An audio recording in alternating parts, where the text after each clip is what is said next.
I have been watching anime and reading manga for a good while now, and like any person that's in this medium, I've come to love a handful of characters during this time. All the characters I love are for a mixture of reasons. It could be based on their design, the way they act, or even how close I could relate to them. And today, I want to talk about why Phos is one of my favorite characters. Before we go any further, there will be spoilers for Land of the Lustrous, so if you haven't watched anime yet, I suggest you exit the video.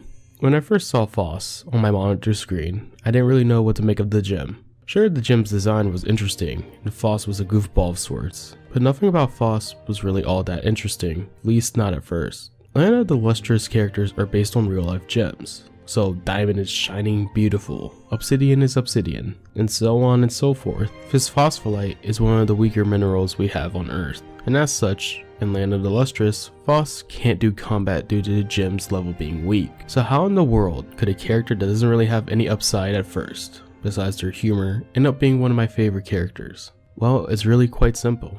It's the growth of Phos's character done throughout Land of the Lustrous. Phos's first job is to begin working on a natural history encyclopedia, and this task is what got me invested in the anime and Phos as a character, because how would Phos write this encyclopedia through their eyes, since they're known as one of the more weaker gems in this anime and in real life. And it all starts with Phos meeting Cinnabar. Cinnabar, another gem, is sort of like Phos, a weak level gem but emanates venom, which allows the gem to engage in combat, but is an outcast due to their ability. After Phos learns this info, Phos sets out to help Cinnabar in any way possible. This struck me in a way I didn't think possible, because it's hinted at Phos wants a purpose in life, and I think helping out Cinnabar would help Phos find that purpose in life. Well, sort of.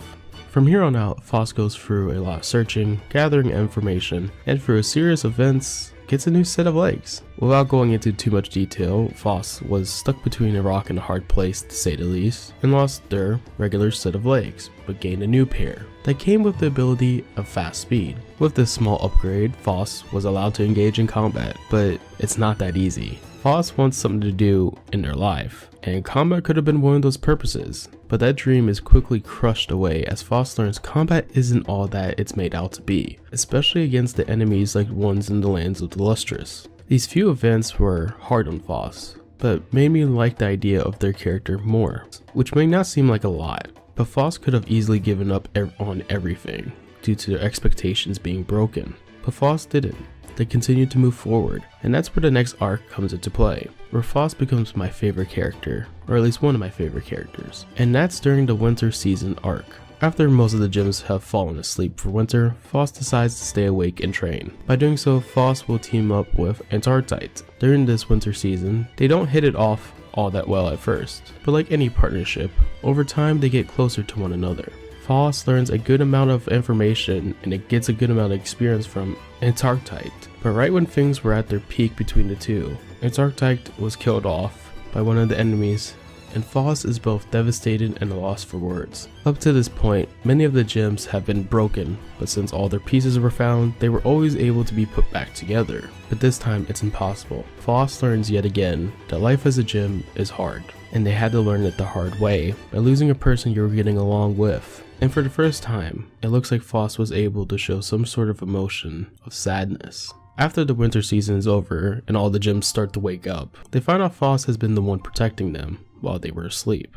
But Phos has gained a new ability with their arms, since they lost them during an accident with Antarctite. This is when Phos is both figuratively and literally different compared to the person they were in the first episode. Side by side, it's easy to point out the difference between the two, from the legs to the arms to the hairstyle. But now even the personalities are different from one another. The Phos we start off with is carefree, a goofball, and not really all that interested in the things around them. Now, the Phos we have in this current arc, or after the winter arc, takes a more serious approach to things. They do have their funny moments here and there, but not to the level that they were during the beginning.